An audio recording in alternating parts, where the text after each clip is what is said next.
I want to welcome you to this second session of our lectures this evening, Simpson Lectures. And just prior to introducing our guest this evening, I would like to mention a couple of housekeeping matters. Would you kindly turn all cell phones off? And also, we have been giving out some evaluation forms, and they are very informative and instructive to us when we plan future conferences. Please take the time to fill them out. If you're here this evening, not sure being here tomorrow evening, please fill it out anyhow, and we'd appreciate that very, very much. It is my honor on your behalf to welcome again for the second time Dr. Arthur Boers, who is our guest speaker at this year's Simpsons conference. For those who may not have heard his introduction in a formal way, I will do just that at this point in time. Reverend Dr. Arthur Boers holds the R.J. Bernardo Family Chair of Leadership at Tyndale Seminary, Toronto, Canada. He previously taught pastoral theology at Associated Mennonite Biblical Seminary, Elkhart, Indiana.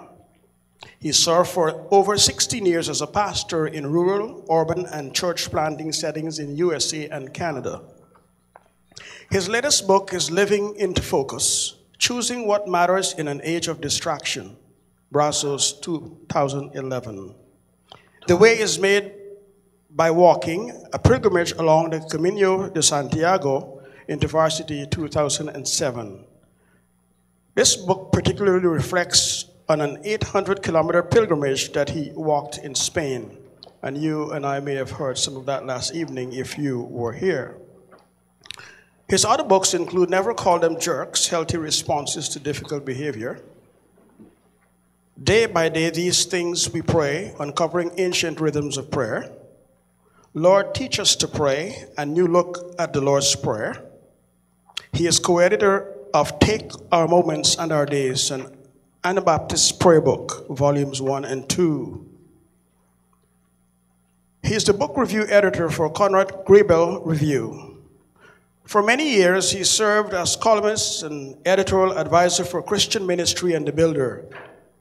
His hundreds of articles and reviews have been published in Biblical Preaching Journal, Catholic New Times, Christian Century, Christianity Today, Congregations, Leadership, St. Anthony Messenger, and Sojourners. His writing earned awards from Harper, San Francisco's Best Sermons Competition, Academy of Parish Clergy, Top 10 Books for Parish Ministry, Associated Press, and Evangelical Press Association. He also received a Louisville Christian Faith and Life Grant and a study grant for pastor leaders, both from the Louisville Institute. Of course, that is only part of his life. The most important part of his life, other than his faith and walk with God, is his beautiful wife, Lorna.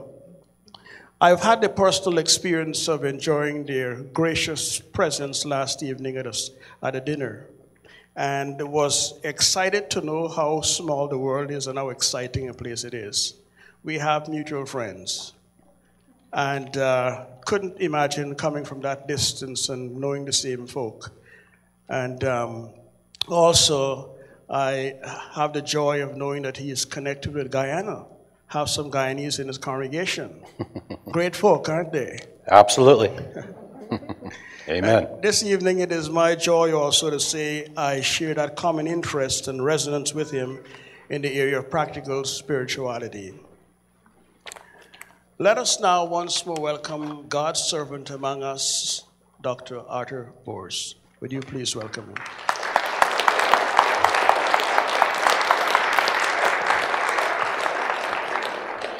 Would you permit me to pray with you, brother? Please do, yeah. Let us pray. Our gracious and loving God, we thank you for the gift and call to ministry. We thank you for the variety of ways in which you have called men and women in this aspect of serving within your kingdom. So diverse, and yet at the same time so focused on you. We thank you for all these varied gifts and personalities. And now anoint your servant in a way that only you can do, and for the purpose of this evening's presentation. Anoint our hearts and give us listening ears and receptive minds, and grant us, O God, the will to go out from this place to be agents of change because of your presence in and through us. We pray this in the name of Christ, your Son, and in the power of your Spirit. Amen. Amen. Thank you.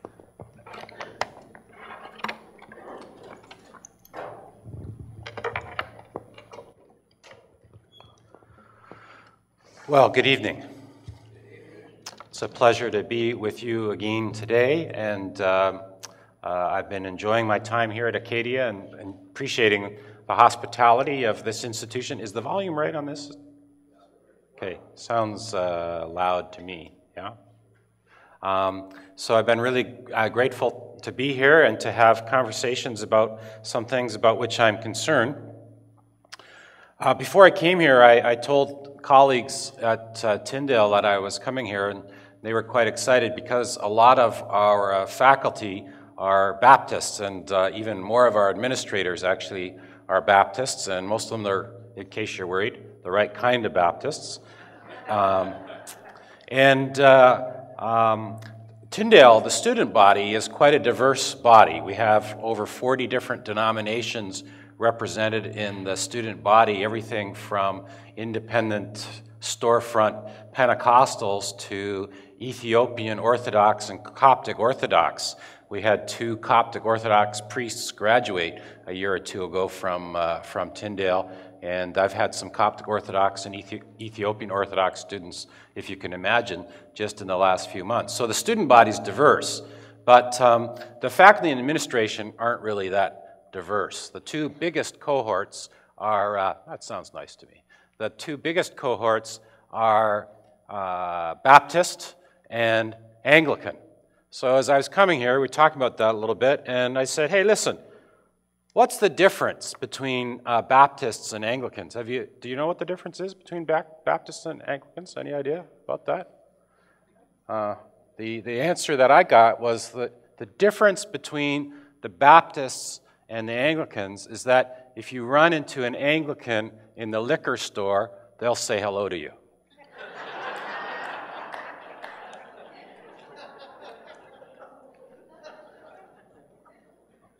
Enough said. All right.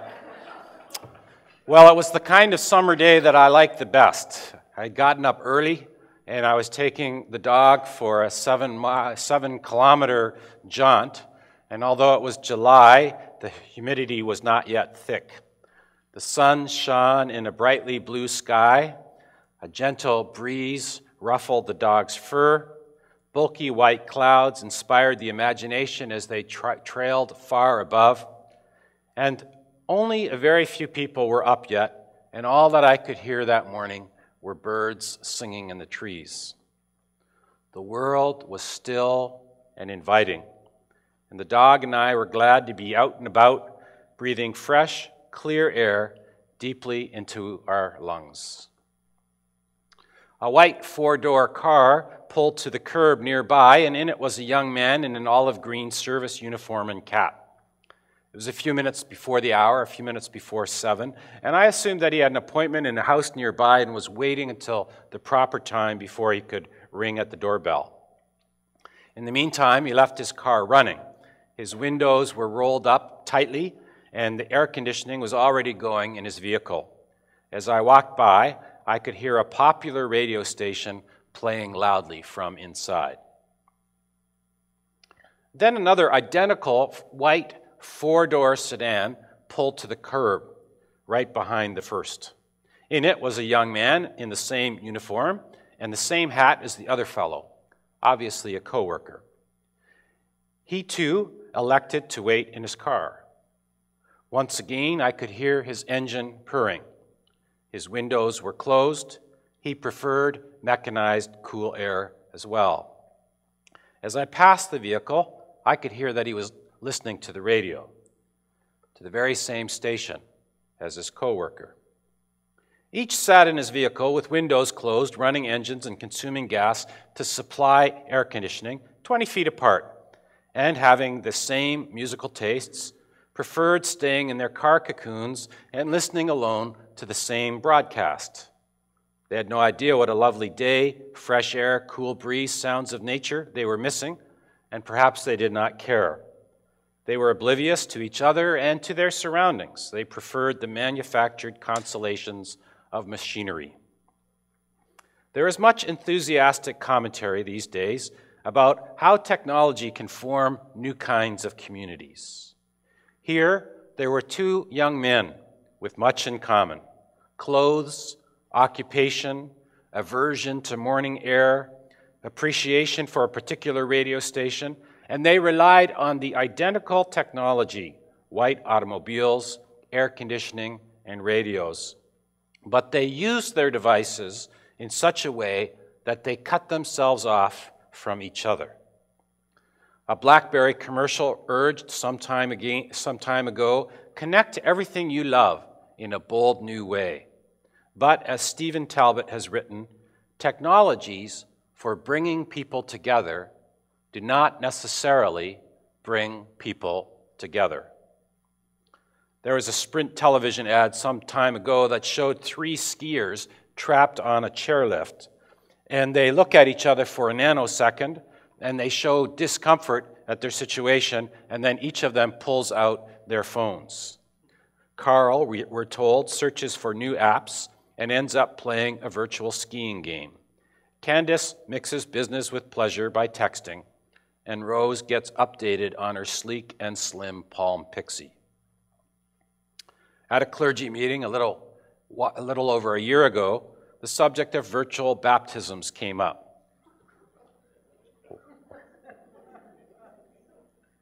Why not? Many churches already offer virtual communion, consuming the Eucharist in the comfort of one's home while watching on-screen celebrants.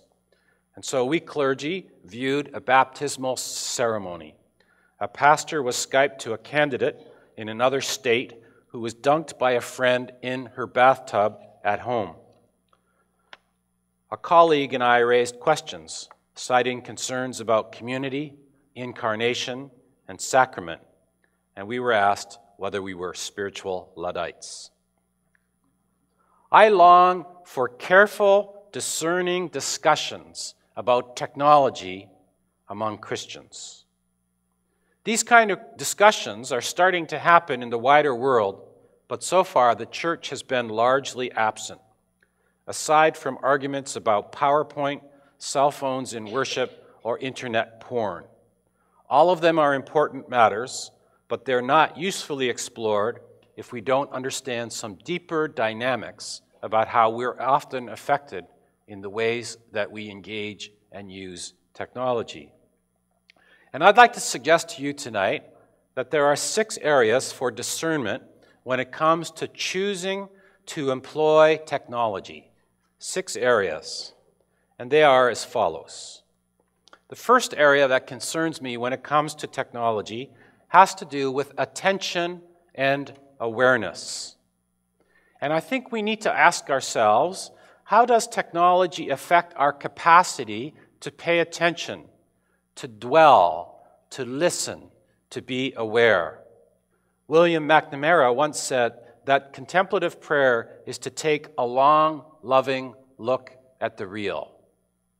And I wonder, how does the quantity of stimulation that we experience now and the information overload that bombards us interfere with our ability to pay attention and be aware? A second place that I'm concerned about when we think about technology has to do with limits and taboos. How does reliance on technology attenuate, eliminate community standards and mores and norms? It's been an explicit agenda of television and film programming for decades to reduce the morals of our society, to gain attention by being provocative and being explicitly immoral. And as our shock threshold raises higher and higher, the media have to be more and more shocking to keep our attention and to keep us engaged. But not only that, technology has been shown to be intrinsically related to addictions. We know, for example, that a lot of the internet wealth is driven by pornography, gambling, and shopping, and it uses those deliberately. Furthermore, we also know, we've also seen plenty of evidence that internet use itself resembles addictions in many respects. Third, engagement. How does technology raise our expectations about how much we can accomplish and how quickly? How do speedy encounters with other people make conflicts and misunderstandings more likely? I imagine there's more than one church here that's had a conflict go awry because of the ways that people use their email. And in fact, studies have shown that email makes conflicts go much quicker and devolve into disaster much quicker as well. And I wonder whether technology makes us grow increasingly impatient with each other and thus erodes our commitments to working things through carefully. The fourth area where I'm concerned about technology has to do with relationships. How do we assess increasingly indirect communication, asynchronous communication that's mediated by technology? What do we make of studies that show people in our culture are more and more isolated, disconnected, and lonely? What do we make of the studies that show that North Americans have fewer significant friendships now than they did a few decades ago? And what do we make of the impact of greater reliance on virtual communities? Fifth, time. How much time does our technology consume? How much time spent using it, paying for it, maintaining it? And what happens to us when we eliminate pauses and breaks and Sabbaths from our lives in a culture that emphasizes and stresses multitasking, doing many things at once, never stopping, and never having accomplished enough?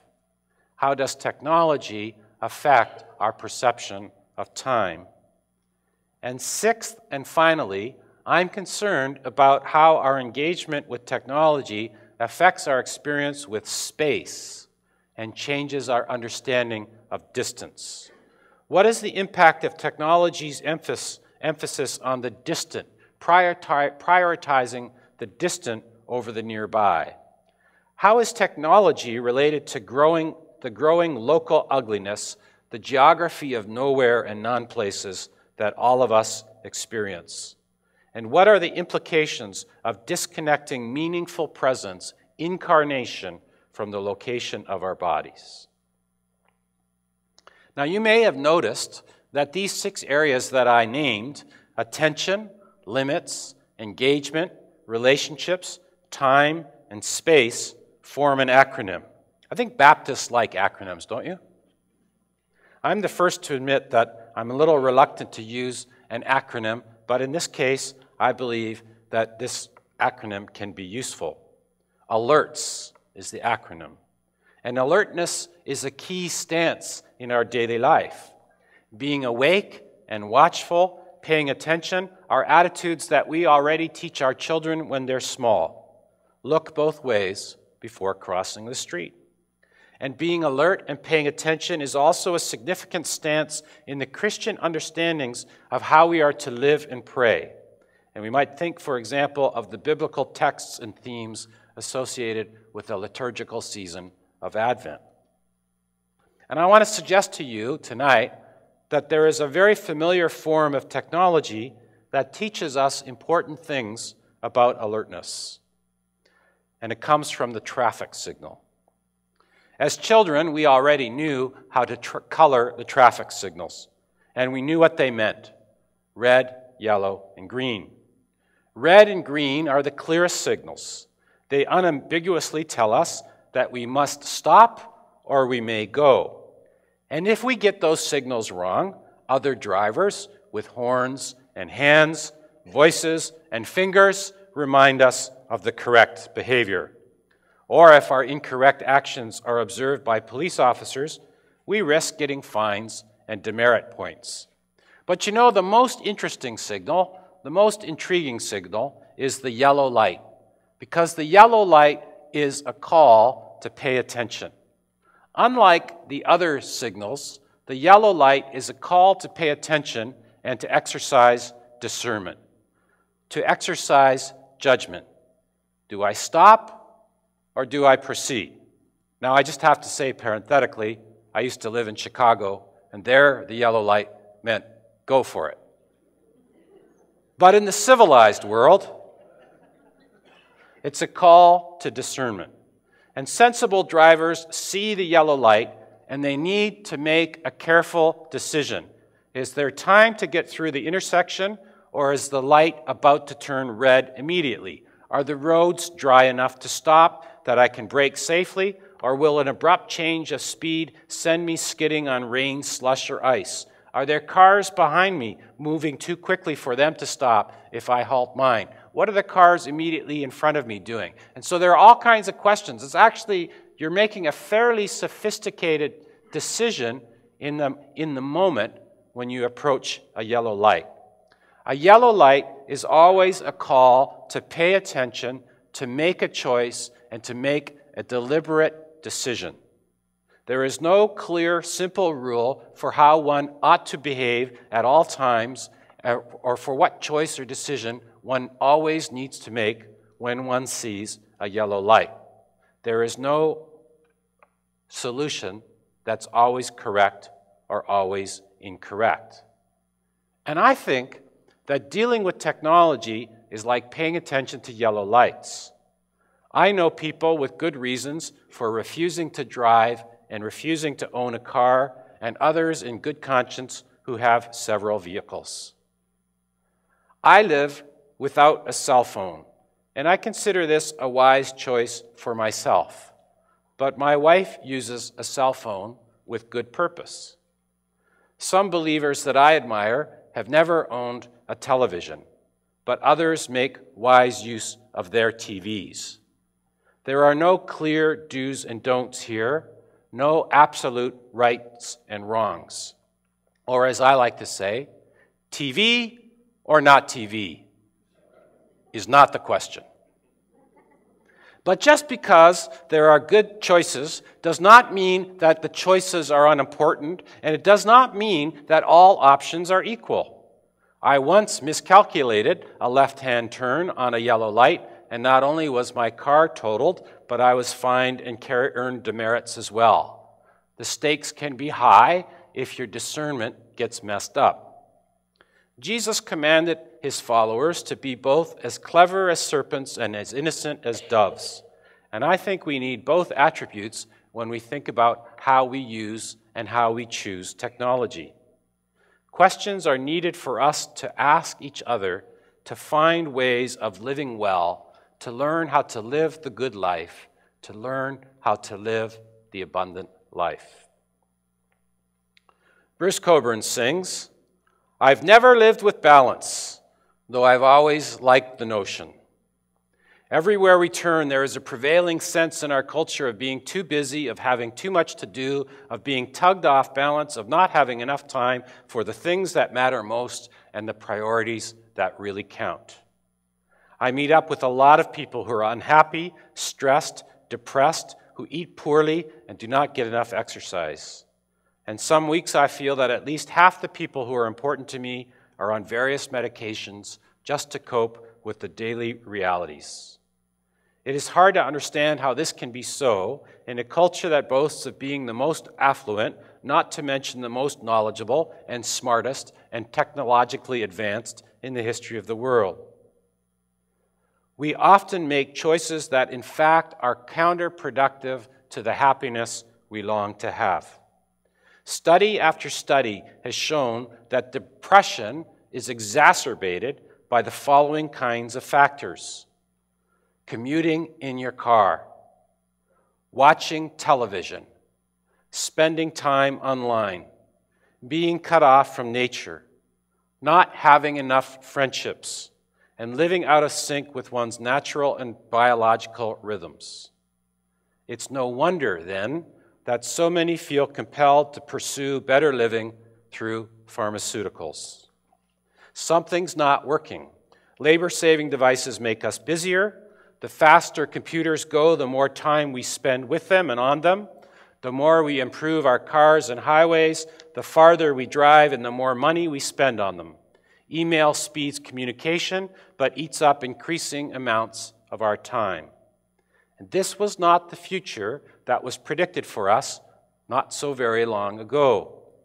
We were told that machines and labor-saving devices would make life so easy that a major challenge, this is what I was told in high school, a major challenge for me by the time I reached middle age was how to use all my free time because no one would be working more than half-time in their jobs. That was promised to me by dear Mr. McDougall. Of course, that prediction now seems absurd. A recent newspaper headline, co-authored by Roy Romanow, the former premier in Saskatchewan, declared, "Modern time crunch hijacked leisure society." Parents complain of time spent shuttling children between extracurricular activities. Children are introduced to using planners already in elementary school. Folks spend hours a day commuting from behind the wheel, and at every committee meeting, whether at church or neighborhood or at the school, the lengthiest discussion item usually comes at the end of the agenda when the group attempts to determine one common time slot when we can meet again. One writer speaks of our pathological busyness, distraction, and restlessness. And this unsettled sense of being hectic and hurried and harassed is not anecdotal, it's not imaginary. It's not nostalgic fantasy for good old days that never were. Statistics show that, in fact, North Americans are working longer and longer hours now than they did 40 years ago. Our lives are congested with demands. Every era has its own particular obstacles and challenges to the spiritual life, and I'm convinced that one for Christians today is the matter of busyness. Recently, much popular literature has begun to take up these concerns with such titles as Hamlet's Blackberry, The Shallows, The Tyranny of Email, or consider this New York Times headline, "More Americans sense a downside to an always plugged-in existence." There are authors who have been talking about these things and articulated them, but on the whole, the church has not said or modeled very much here. And so I've turned to the work of a philosopher named Albert Boardman, who has taught at the University of Montana since 1970, a Christian, and he helps us identify and perceive what he calls the quality of life that we miss and long to find. When our existence seems shallow and unfulfilling, Boardman commends focal concerns that center and illuminate our lives. They move, he says, teach, inspire, and reassure. And he writes, focal reality gathers and illuminates our world and poses a telling contrast to a disconnected, disembodied, disoriented sort of life. What does he mean when he talks about focal life and focal living? Well, focal, of course, is related to the word focus, being focused, being centered on what is meaningful. And in his writing, he points out that focal in Latin connects to the word hearth or fireplace. A simple but revealing question for us to consider in these matters is to think about what is the center or the heart of our own home. Is it the kitchen, the living room, the porch? Many houses have a primary room oriented toward a TV or some kind of entertainment center or a computer. The so-called family room is often organized for watching television, surfing the net, playing virtual games, not necessarily for engaging other members of the family in the family room, let alone neighbors or guests. Albert Boardman wrote some years ago that television is, in fact, of moral importance. And he said, "When I teach my ethics course, I tell these young people that the most important decision that they'll make about their household is first whether they're going to get a television and then where they're going to put it. It's a theological concern. The word focus, as I've mentioned, comes from the Latin word for hearth. Hearth or fireplace. A wood stove or a fireplace is an essential item for comfort and even survival in many climates. A hearth, as its name implies, is often at the heart or the center of a house, or it was so in the past. And when that is the case, a lot of attention goes into maintaining a hearth, keeping it in good, safe, working order, supplying it with food. In cold weather, people and pets will cluster around this spot, this hearth, together.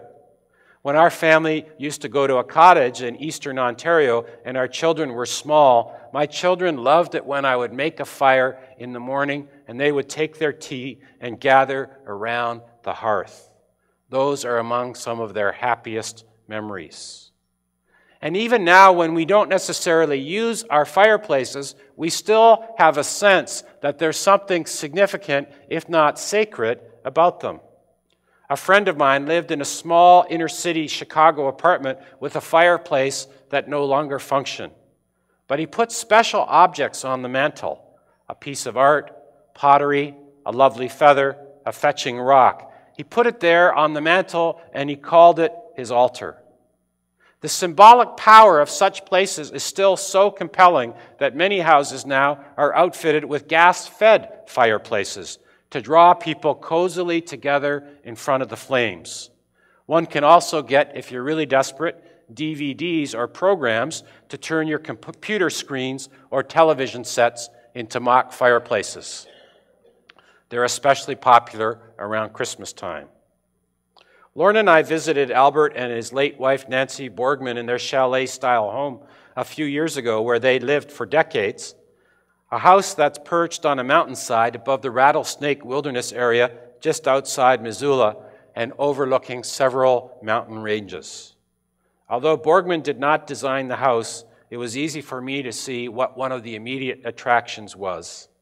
At the center of the main floor is a massive fireplace constructed from local stones that stands at the junction of the kitchen, the dining area, and the living room. Even now that he is over 70, Albert still chops, hauls, and supplies all the wood for the hearth. There are other devices that have similar potentials.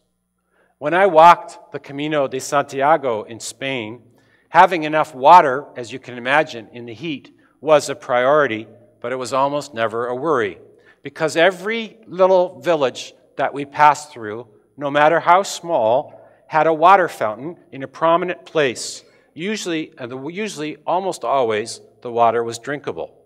And by fountain, I don't mean, those little white porcelain things that we used to have in elementary school that had a dribble coming out of the tap and, you wondered about what diseases you were going to catch when you were there. By a fountain, I mean a huge stone edifice pouring forth a steady stream of water into a basin that was so big, it's actually more accurately described as a pool.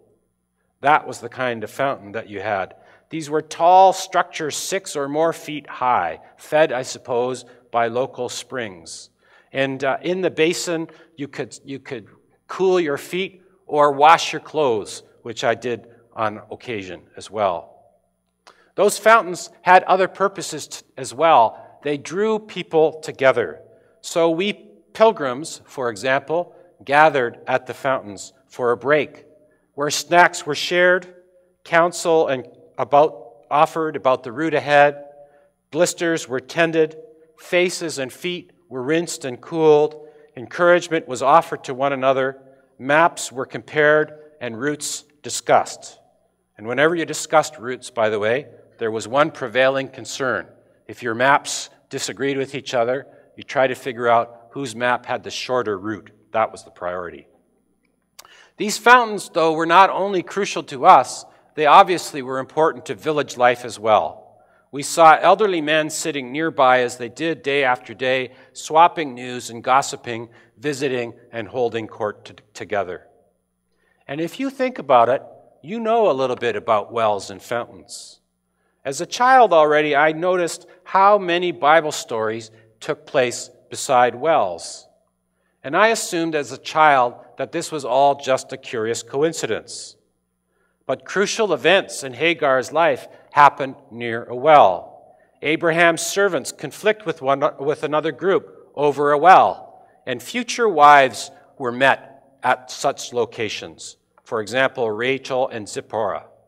And one of Jesus' most famous encounters, of course, one of his most famous conversations occurs at a well in Samaria, as we read in John 4. Wells in the Bible were not just devices, not just technology, they were technology, but not just technology for procuring water or aiding laundry. Fountains and wells in the Bible, as in many cultures, gathered people together and connected them directly, face to face, with one another. But what happens when these wells and fountains are gone or no longer used? It's not an idle accident that so many malls build fountains, because they are trying to capture something of the sense of how wells and fountains have functioned in the past. Perhaps some of you have been in the Detroit airport, where there's an amazing fountain at one junction. A delightfully animated fountain shoots seemingly random jets of water far through the air. It's a great pleasure to watch. And people, not just children, often stop and gather and stand there for a long, long time, enchanted by what they see. I am not aware, however, of strangers conversing there, let alone people finding potential life partners while standing beside it. We celebrate, of course, no longer needing to haul water long distances as drudgery has been overcome. And I'm not suggesting that we return to that. There certainly are many benefits to piped-in water, but we don't always know how to recognize the cultural and social losses in these kinds of changes. The point is not that we should abandon contemporary technology and naively take on previous hardships and all become once more, as the biblical terminology says, hewers of wood and drawers of water. Although I do know several people who opt to live off the grid and find that life immensely rewarding. But for me, the issue is to help us to consider what are the hearths now that can hold us together, the wells that can help us drink in abundant life that God longs for us to have and to share.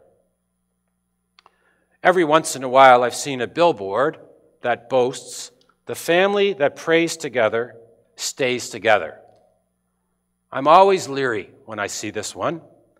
I dislike reducing Christian faith to a slogan, even and especially if it rhymes. Faith is too rich and too important to be used as a commercial. And besides that, families praying together, inevitably staying together, is in fact a lie. Statistics show that faith is no guarantee that families will not break up. Evangelicals in the U.S. have the same rate of families breaking up as the wider population. Having said all that, I nevertheless see a sliver of merit in this claim, because it points to a real need and a real concern. It points to a loss that many of us feel even if we don't know how to name it. Less and less in our lives are there interests or activities or priorities that bind us together, that hold us together, that help us to be together. Robert Putnam pointed out over a decade ago that we're all bowling alone now. With the decline of community organizations, bridge clubs, bowling leagues, service organizations, and charities, people more and more are disconnected from one another. Central heating displaced hearths so that individuals can now disperse and disappear to separate spaces in our house. Ironically, central heating decentralized our home life, and family life. Other technologies also gut opportunities for relating to one another, especially those who are nearby. Air conditioning and television means that we no longer linger outside on porches. They mean that we are cut off from visiting with other family members, neighbors, and passersby. Television supplants visiting and hospitality and conversation.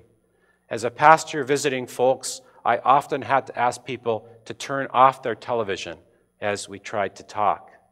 And now our homes have so many screens and options, from multiple television sets to desktop and laptop computers to various kinds of MP3 devices, that family members engage activities separately, isolated in their own private spots and spaces.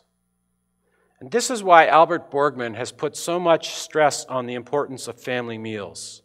Eating with one another is threatened these days. North Americans eat more and more of their meals, perhaps as many as 1/3, in restaurants. And the primary reason is that after long, tiring days at work, North Americans simply don't have the time or energy to get meals at home.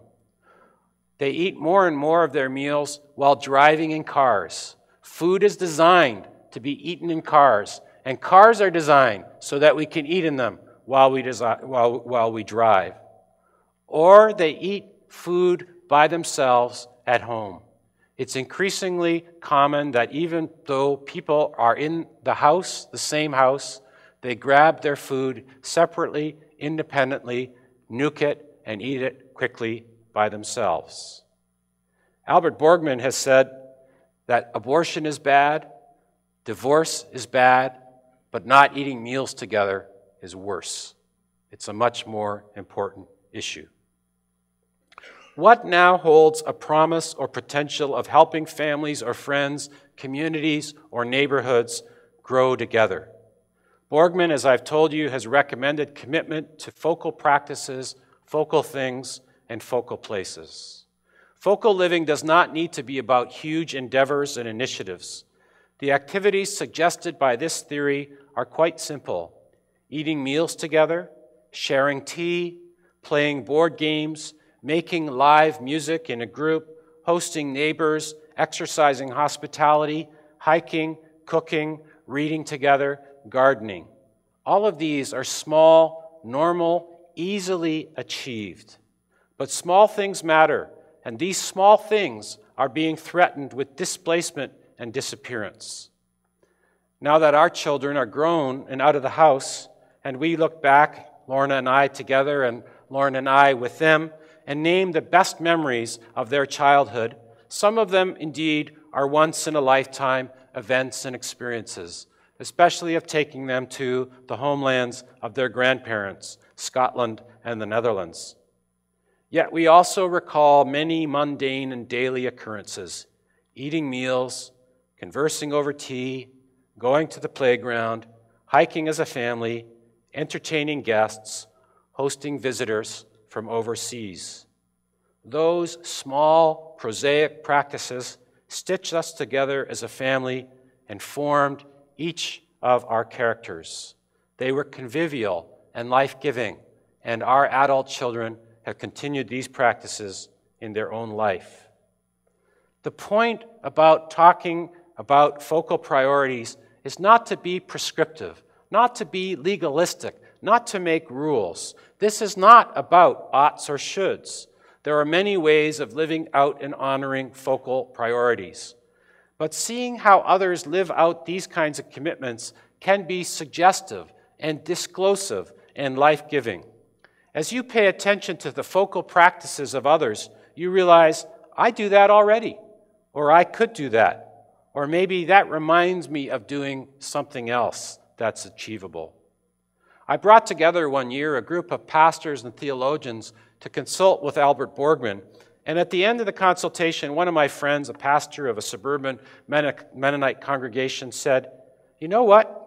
Many in our congregations are not aware of the deeper meaning of what they're doing, of what they're already doing.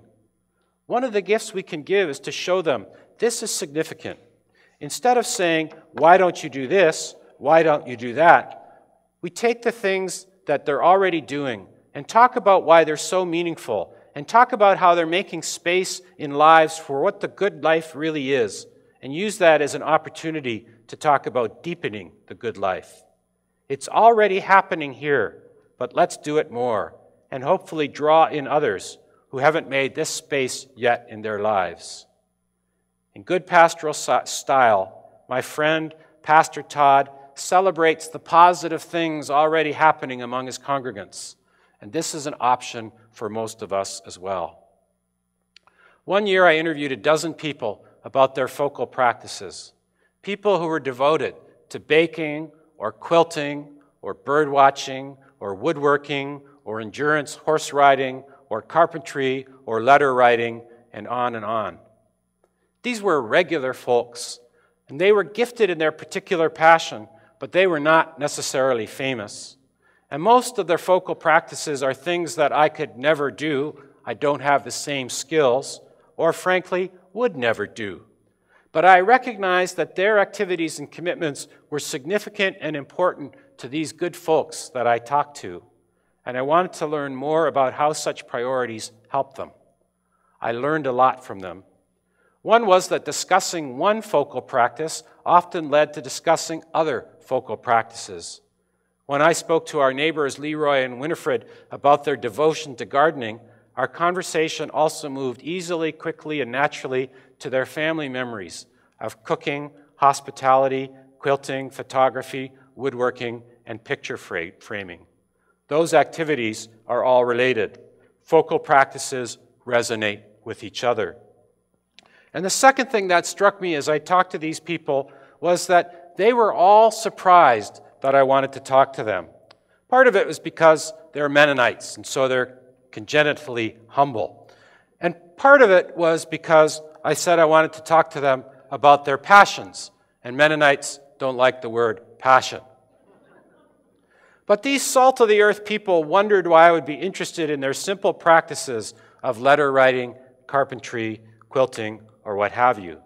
And yet, as we talked about what they were doing and why, many of them became excited. They became animated about their ability to articulate why a particular activity was so important to them. And when I explained the idea of focal practices, they suddenly had words to express what they already knew at some level, but they had not yet been able to articulate. And when they were able to express why this was important, that reinforced their commitment to keeping it important. All of a sudden, they realized they weren't necessarily just quirky oddballs. My one friend, Marie, who was secretary at our church, is an avid quilter. In fact, she went with a church group on a mission trip to Mongolia to teach quilting in Mongolia.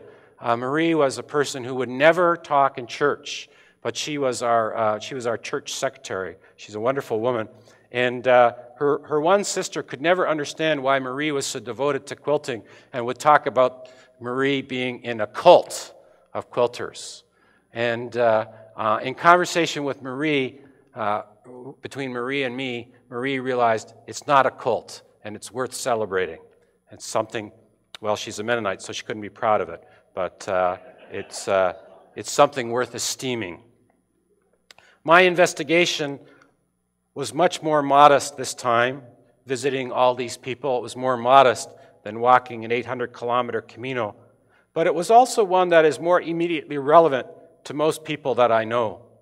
I wanted to get acquainted with ordinary folks who lived nearby, the kind of people who are likely in your neighborhood too. And they all confirmed for me Boardman's promise. The best thing is knowing that there is good news and it is possible to live the good life.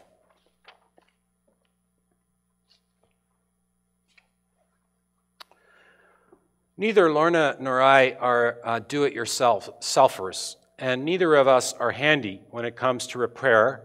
And we've had a nasty habit in our 3 decades of purchasing houses that need substantial work. Our first house required a new roof, as did our second house. And we wondered whether it was our mission in life to keep shinglers in business. And all of the houses that we bought, all 4 of them, have had 1970s era wall-to-wall green shag carpeting. Another mission, which we haven't yet accomplished in our latest house. We still have some of it in there. We did think that we were pretty clever, however, when we bought our third house, because the house was in good shape and the roof was relatively new, and it even had a warranty and looked like it would last a long, long time. and the only green shag wall-to-wall was on the stairs and in one hall, and we got rid of it quickly. But the kitchen was a problem. The small, dimly lit space was easy for one person to navigate, but two adults were not in fact able to wash dishes side by side. Cooking together was an exercise in frustration, and if someone would dare to look in the refrigerator while another member was preparing a meal, then this was grounds for major conflict. We had too many cooks and not enough kitchen. And we knew that the problem would only get worse when our grade school children became adolescents and needed more physical space. Lorna began to lobby for a kitchen renovation. Lorna's patient, and I'm stubborn, not to mention cheap. I'm a Dutchman. And so this campaign of Lorna's took some years to persuade me. I did not particularly like the kitchen, but having averted the cost of replacing a roof, I wanted to keep avoiding other large house expenditures. This seemed like a needless luxury to me. Yet Lorna is not only patient, she's persistent, and so she steadily and periodically raised the possibility, and gradually, very gradually, I was won over because, as I used to teach in premarital counseling that I conducted as a pastor, happy spouse, happy house. What's that? It rhymes. It rhymes even. Oh my goodness. All right, I won't say it anymore.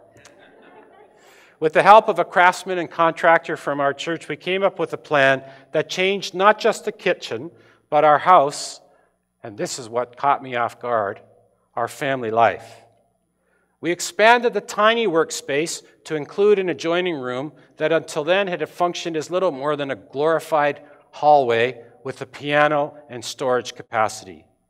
At my insistence, we moved the sink from facing the wall to overlooking the backyard to making dishwashing more pleasurable. This involved altering plumbing, and thus one of my main ideas about the project, in spite of being a cheapskate, was to make this pricey endeavor even more expensive. We installed warm-looking oak cabinets and atmospheric lighting. And the result was a bright and inviting space, a convivial place to be and to work, to visit, and to eat. Washing dishes and meal preparation were suddenly more attractive and more appealing. Lauren and I noticed suddenly that we collaborated better in the kitchen now and enjoyed cooking together. The enlarged space also had room for a large wooden table beside a window which we enlarged where our families ate our meals together. When the children came home from school, they did their homework at their table too, while Lorna or I bustled at the counter, preparing meals. And when they came home, they invariably did not have much to say upon their arrival. You know how it goes. "How was your day?" we routinely asked. "Okay," was the ritual response. "What's new?" came the parental rejoinder. "Nothing," was the predictable comeback. It's sort of like the Lord be with you and also with you. But as Aaron and Paul did their homework at the table, and while Lorna and I did the dishes or chopped vegetables, the children often gradually struck up conversations with whichever one of us was there at the time. And we noticed that with the new kitchen, the whole family enjoyed sitting around the table even long after the meal was done. We often set aside our supper dishes and continued dinner-time conversations. Lorna would surreptitiously make tea to lure them to linger even longer, and we saved each other's company. Our evenings were more focused on each other and less on technological distractions. The kitchen had become the nucleus, the heart of our house, and suddenly our home grew a lot warmer and more enjoyable. We only discovered this by accident, but years later, Verlin Miller, the artisan woodworker that I interviewed when I was interviewing various folks, told me that many people understand that a house's primary room is its kitchen, a social place that is at the center of many activities, so that people gravitate there. When he and his wife Elaine designed a new home, they kept this in mind. And with our new kitchen, Lorna and I found ourselves more willing and better able to hosting guests and get-togethers. One of our biggest sorrows in leaving that house was letting go of the kitchen that we both loved. The next place we bought partly commended itself to us because it had a kitchen that was large. Unfortunately, it was not especially attractive. It was large and had potential. This time, however, when Lorna began suggesting it was time for an innovation, it did not take me very long to agree. Thank you.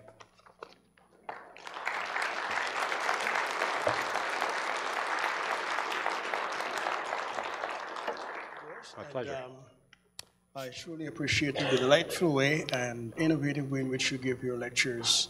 Truly keeps us alert. And nice. I needed to be, if anyone else did. So thank you. You got up early today. Yes, I did.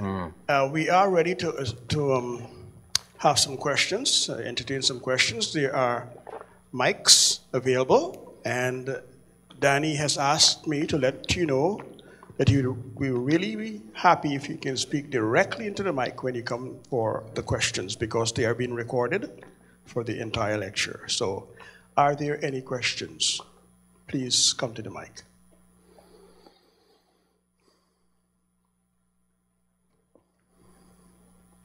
Okay, one to my left, and then we'll go to Clarence on my right. Okay. My name's Rick. Sorry? My name's Rick. Rick. And this is the 100th anniversary of the Titanic. And there were some issues there that they didn't pay attention to. And in some areas, in some cases, they weren't alert. And we know the fate of the Titanic. If we don't stay alert to things that we've heard you say in terms of our own personal lives, family life, spiritual life, and the life of the church, what would your lecture be like in the next generation or two? Where are we going to be from your perspective? Okay. Let me say a couple things. I think that we've already seen serious damage happen within families and within church life, and we've seen serious consequences for our children. So sometimes when I do these talks, what I say is things are bad, very, very bad, and then I say, and they're even worse than you think. And I believe both those things, but I also want to say that we have choices and we have agency, and we have possibilities of living differently. And most of those kind of suggestions that I make are achievable. And we can take small steps to make huge differences in our family and church life. But the first challenge is to learn how to identify the questions that we need to be talking about. And so that's what I'm trying to work on. And I'm trying to make some suggestions for moving forward. And tomorrow I'll make even more suggestions for moving forward. Okay? Thanks. You mentioned a couple times last night and today how you see the church has not been involved in dialogue around the contemplative life. What's been your experience, and what has been some of the challenges you've experienced in trying to bring this challenge to the church? Like that's what you're doing with us this evening and last night. But instead of what's been your experience in trying to get us involved in dialogue, and what are some of the challenges you've faced in trying to bring the issue to the church?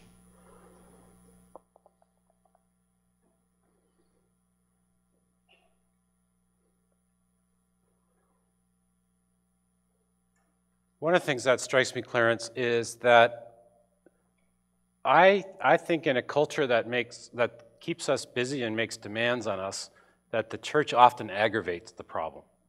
That we make more demands on people, and we keep inviting them to be on committees or go to meetings, and we don't do a very good job of encouraging them to move into a more of a Sabbath lifestyle. If we take the Sabbath seriously, and of course you and I are raised in a tradition that took the Sabbath very seriously. I don't know how strict your family was about it, but nevertheless, we had that kind of ingrained notion of a Sabbath. And if we take the Sabbath seriously, it means we can trust that there's enough time, that God has given us enough time for the things that are important, including work, worship, and rest. And I think that's one of the huge lessons that we as Christians need to reclaim and to proclaim and to live out. There are, in fact, there are a number of Christians writing really good stuff about Sabbath these days, but most of them say Sabbath is now impossible. They've given up. And the people who are advocating Sabbath in a way that they say is still attainable are either people who are not of faith or they're secular Jews. And those are folks who are really setting examples and proclaiming to the world that Sabbath is still achievable. When I was a pastor, I used to say, why don't we take a Sabbath from meetings for a year? Why don't we just take a year where we just worship and pray? And of course, this never went over. And I can understand why it never went over. And I think one of the fears was if we actually made an oasis of space for our people who are so used to being entertained and are so leery of being bored, they would drift away during the Sabbath year and we wouldn't be able to get them back. That's a legitimate fear that I don't know what the solution is to it, but I worry when Christians look to me as distracted and busy and dissipated as everybody else, and I don't see that we have much else to offer. That's one response that I would offer. And the other was that I would say that I struggle sometimes with understanding why it's so hard for us to ask these questions together. And some writers have talked about a kind of technological fundamentalism. That's what they call it sometimes. Wendell Berry, for example, is, I don't know if anybody's ever read Wendell Berry. He's a churchman in Kentucky. I can't remember whether he's Presbyterian or Baptist. He might be Baptist, and I'm not just saying that, because aren't all Protestants Baptist in Kentucky? Odds are pretty good, right? He's a poet and a novelist and an essayist. And he's very outspoken on a number of social issues, especially on farming. Somebody was asking about farming today in the talkback session. And Barry says the most controversial essay that he ever wrote was an essay where he wrote about why he uses a typewriter. And that has gotten more nasty responses than anything else he's ever written. Now, by the way, a typewriter is technology. But people were angry that he stubbornly refuses to use a computer, stubbornly refuses to use a word processor. And it seems to me that sometimes there are obvious questions that we don't ask. So I walk to school. It's 8 kilometers. It takes me an hour and a quarter. I don't always walk to school. What I should say is I try to walk to school most of the time. And I try to walk home. It takes me about an hour and a quarter, which most people in my school community, they spend that commuting. Most of them spend it driving by themselves. And they think I'm really weird. And I am really weird. I've always been weird. I can see that. There's no argument there. Janie's known me a long time. She can testify to that. I don't think that's a problem. But it's a little funny that we as Christians would think this one Christian who walks an hour and a quarter and it's good for his health and it's good for the environment, that's pretty weird. But we don't ask ourselves, why don't we talk about how we've organized our lives around driving? In fact, Tyndale, and I see Harry's here now, and I always have to be a little careful here about evidence against Tyndale. Tyndale has no sidewalks. We have no sidewalks. Well, we do have sidewalks, but they're at the back of the campus. And to get to the sidewalks, you have to walk through all the parking lot where all the cars are zipping through to get to the few sidewalks at the back of the campus. And those sidewalks actually serve no function because there's no point to be at the back of the campus.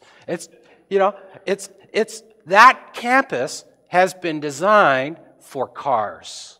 Like so much of our life has been designed for cars, and it shuts down our imaginations. And why don't we talk about these things together? When we lived in Waterloo, Lauren and I, the house that got the new kitchen, the first house that got the new kitchen, by the way, I'll just let you know, the last house, I bought it without Lorna, just to be on the safe side, but I knew she'd like the kitchen, so there you go. We're not going to change it. But when we lived in the Waterloo house, we lived on one side of an expressway, and the shopping center was on the other side of the expressway where we got milk. And that expressway was a psychological barrier. That is to say, because of the expressway, I never even thought about whether I could walk to get milk. So for the first few years when we lived in that house, I would drive in the car. I would go to the garage, open the door, get in the car, 2,000-pound vehicle, drive it out, close the garage door, back out on the street, drive on the street, turn right, cross over the expressway, turn left, go into the Zehrs and buy milk. And I just couldn't imagine any other alternative.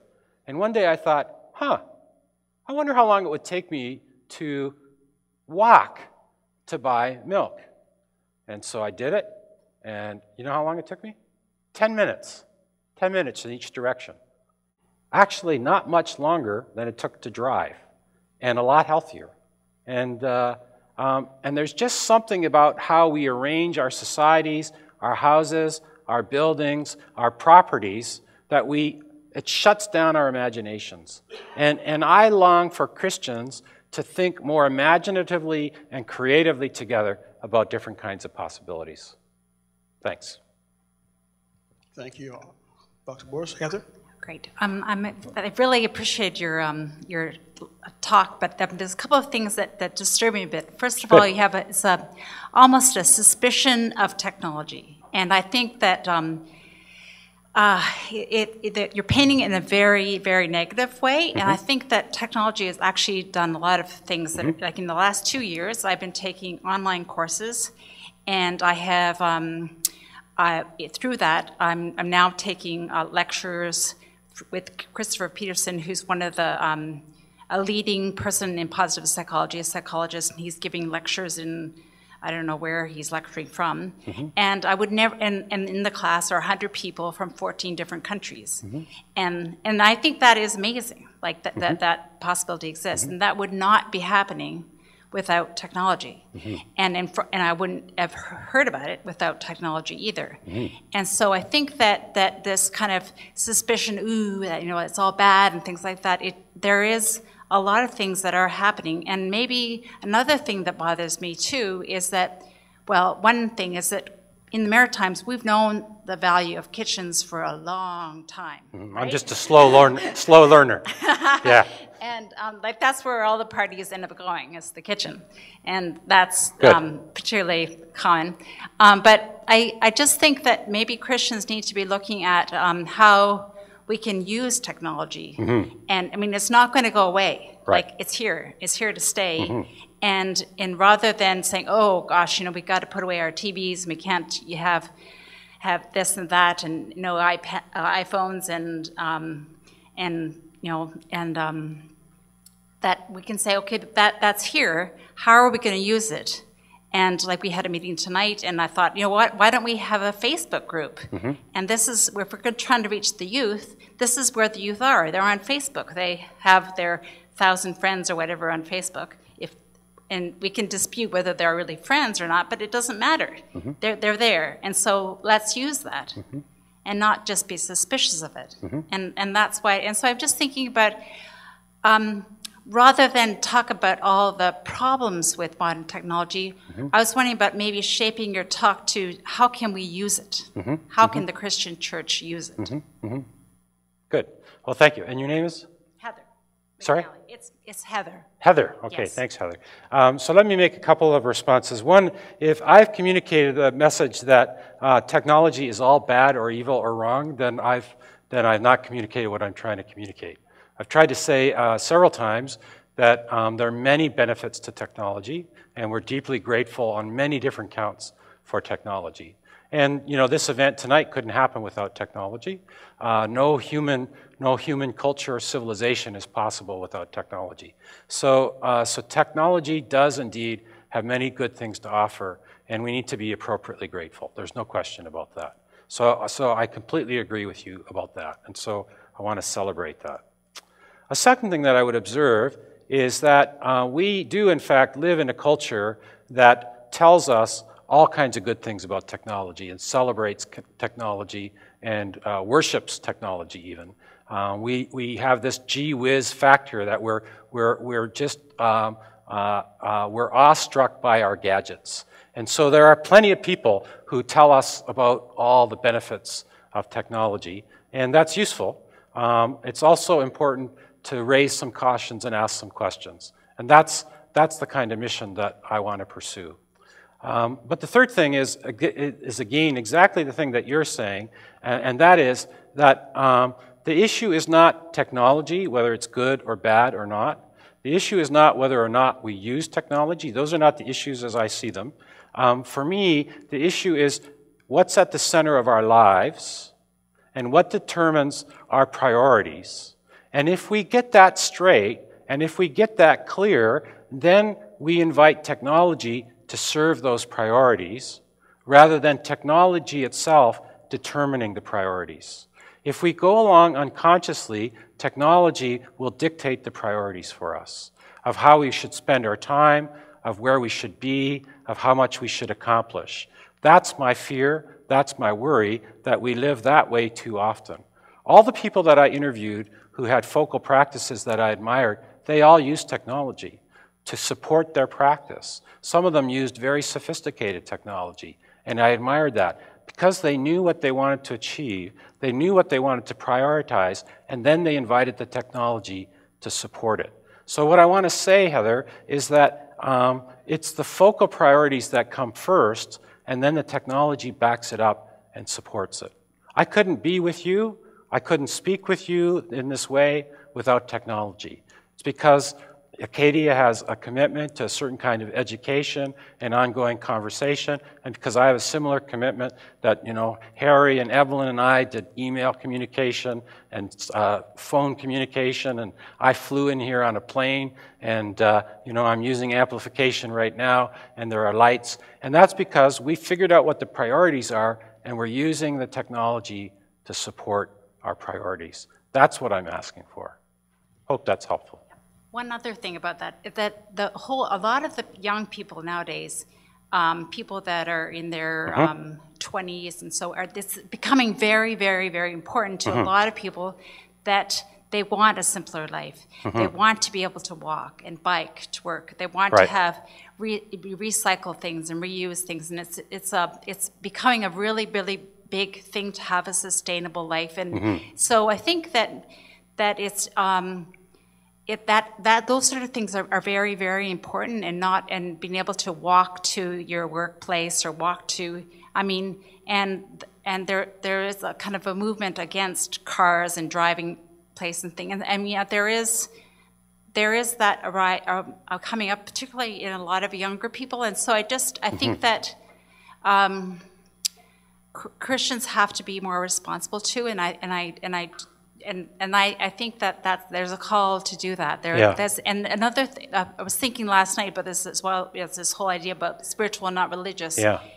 Is there's a real movement among young people too that of Eastern religions have really, really caught on, and which there's a real meditative component. And I was wondering if you could make any comment about that, like, because that is very, very popular, and it's swept modern psychology, like the whole practice of mindfulness and that aspect of things. It's not, there's no God in it necessarily, but it's that whole element of mindfulness and of contemplative practice in a way.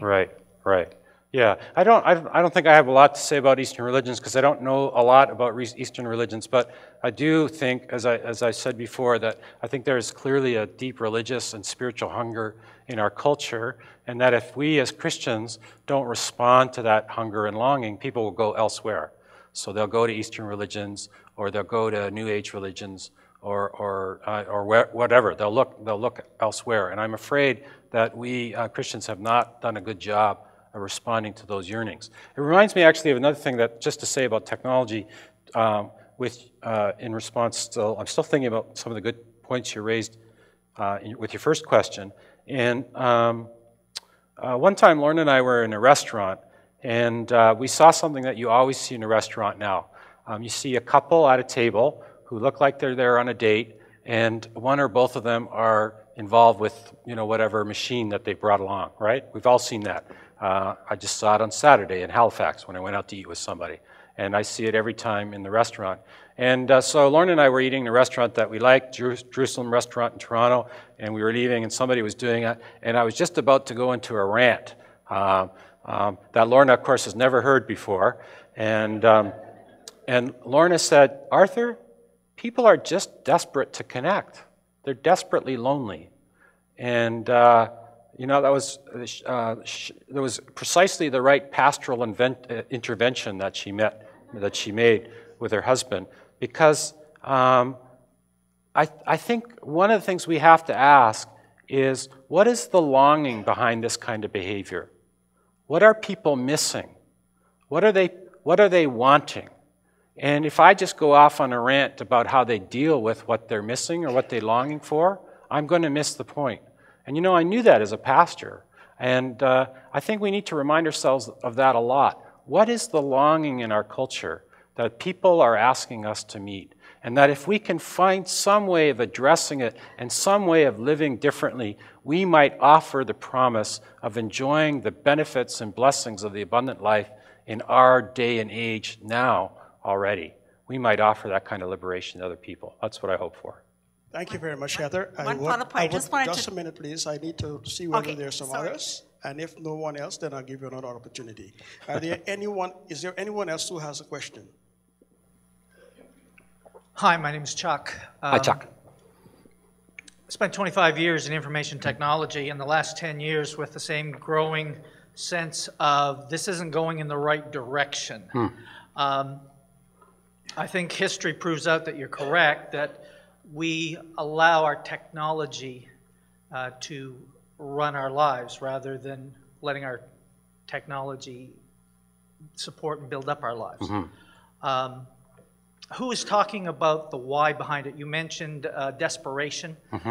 Who is discussing, do you have a comment on the why? It seems that throughout history, no matter what technology, it finds its way to the center, and our lives get built around it when instead it should be supporting our lives, which are at the center. So where can we talk about the whys and get to the reasons and work out from there? So you mean the whys, like why does technology always find its way to our center? You mentioned distractions, I think, at one time, and you also mentioned desperation. Is there somebody looking at what are the whys? What allows technology to go there? Right. Boy, that's two other big cans of worms. I think there are probably anthropological reasons that we could discuss about why people resort to technology and devices and gadgets, but I'm not really an anthropologist, so I'm not sure that I would be too edifying on that question. I do think of technology, however, theologically, I think of technology in terms of powers and principalities, that there's a momentum and a power that we need to take seriously. And with powers and principalities, there's a couple things to say about powers and principalities, and one is a way to gain power over powers and principalities is to name them clearly. When you name the powers and principalities, you're not as captivated by them or enslaved to them. And the other thing to say about powers and principalities is I'm of the opinion that powers and principalities were created by God, and thus as creatures of God have the same vocation as all creatures of God, and that is to worship God and to serve the good of others. But the powers and principalities keep distorting that purpose and try to serve their own ends. And I see a similar kind of dynamic within technology. Now, there'd be a whole range of debates about that, but for me, two authors in particular that I find helpful in that question would be Jacques Ellul and William Stringfellow. So I just offer those quickly in a kind of brief footnote form. Thank you so much. I think we have been very engaging this evening, other than last night. I believe our time is gone at this point, and we want to thank you once more for engaging our thoughts and our desires and longings to know more on how we can be better stewards of our lives. So let's thank our speaker once more. Thanks very much. Thank you, folks.